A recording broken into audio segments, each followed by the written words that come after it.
नमस्कार दोस्तों, आइए शुरू करते हैं बैसाख मास का 14वां अध्याय। ऋतुराज देव जी कहने लगे कि मेष की संक्रांति में बैसाख मास में प्रातः काल स्नान कर मधुसूदन भगवान का पूजन करें। जो इस मनोहर कथा को सुनता है वह सीधा विष्णु लोक जाता है। जो दुबुद्धि होता हुए भी कथा छोड़कर अन्य कामों में लग जाता है वे रोकर नर्क में जाकर पिशाच की योनि पाता है। भीख मांगकर जो कुछ मिलता उसी को खाकर पर्वत की गुफा में रहते थे। ये दोनों तीनों लोकों में सत्यनिष्ठ और तपोनिष्ठ नामों से विख्यात थे।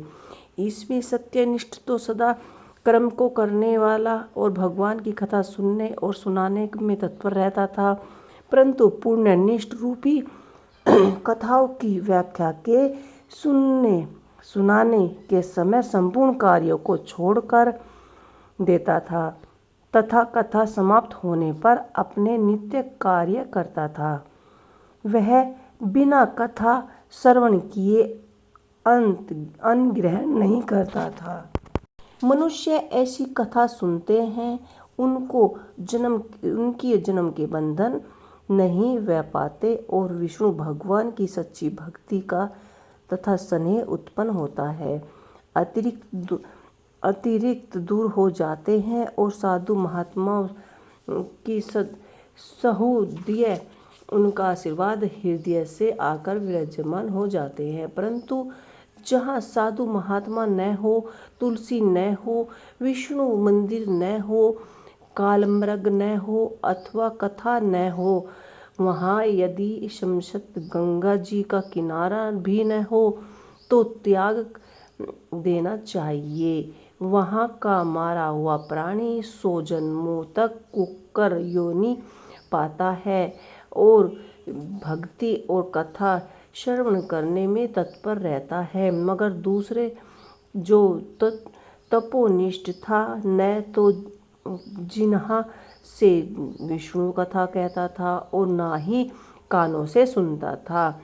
तीर्थ स्नान करने जाता तो वहाँ पर होते हुए भी कथा भी तप में विधान न पढ़े जाए इस डर से छोड़ देता था। श्रोता और वक्ता कोई भी उस क्रमनिष्ठ के निकट होकर गृह कार्य के लिए नहीं निकलता था। उसके विचार करते हुए वह उत्तम की तो तरह इधर उधर घूम रहा था, भटकता रहा। इसी प्रकार 10 सहस्रार वर्ष बीत गए।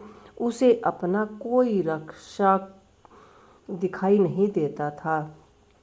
उस आकृतिम की देह पर पवन अग्नि के समान लगता था। जब काल अग्नि के तुल्य और पुष्पदीप विश्व के सद्मूल होते थे, कथा से रहित स्थान भटकने लगता था। देव योग में सत्यनिष्ठ पैठीनसी पुरी से आए मार्ग से उसने साधु से अत्यंत पीड़ित और अत्यंत दुखी छिन्नकर्ण नामक पिशाच को देखा। मुनीश्वर कहने लगे कि डर मत, तू कौन है, तेरा यह दशा कैसे हुई? अब से आगे तुझे दुख नहीं होगा। सत्यनिष्ठ के ऐसे आश्वासन देने पर छिन्नकर्ण अत्यंत व्याकुल होकर कहने लगा कि हे प्रभु, मैं विदाशी का शिष्य तोपनिष्ठ नाम का याती हूँ। मैं ब्रह्मेश्वरी क्षेत्र का निवासी हूँ। कर्म के लोप हो जाने के भय से अत्यंत बुद्धि के कारण महात्माओं द्वारा कही हुई विष्णु कथा का आदर नहीं किया, इसलिए मेरा यह हाल हुआ है। आज मेरा भाग्य फिर गया है। मेरे ऊपर सब देव गुरु तथा साधु संतुष्ट हैं। हरि भगवान मेरे ऊपर प्रसन्न है। जो आपके दर्शन हुए इसी प्रकार छिन्नकर्ण त्राही त्राही करता हुआ चरणों में गिर पड़ा। तब महासासी सत्यनिष्ठ ने उसे दोनों हाथों से उठाया और अपने शक्ति का पुण्य और वैशाख महात्म के क्षण भर सुनाने का फल दिया, जिसके महात्म को क्षण भर सुनने का फल दिया और जिसके पाप तत्काल दूर हो गए। पिशाच की योनि छोड़ दिव्य देह धारण कर महामुनि की परिक्रिया व प्राण कर दिव्य मान में बैठाकर विष्णु लोक को ले गए। सत्यनिष्ठ पैठीनासीपुरी को गए और तथा बारंबार महात्मा श्रवण की चिंता करने लगा।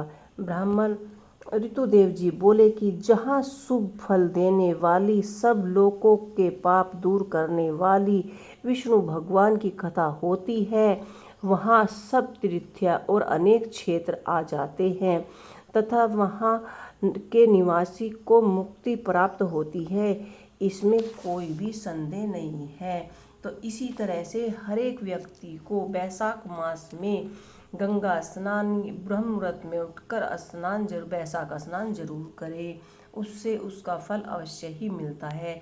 हमारा 14वां अध्याय यहीं समाप्त होता है। आइए मिलते हैं 15वें अध्याय में।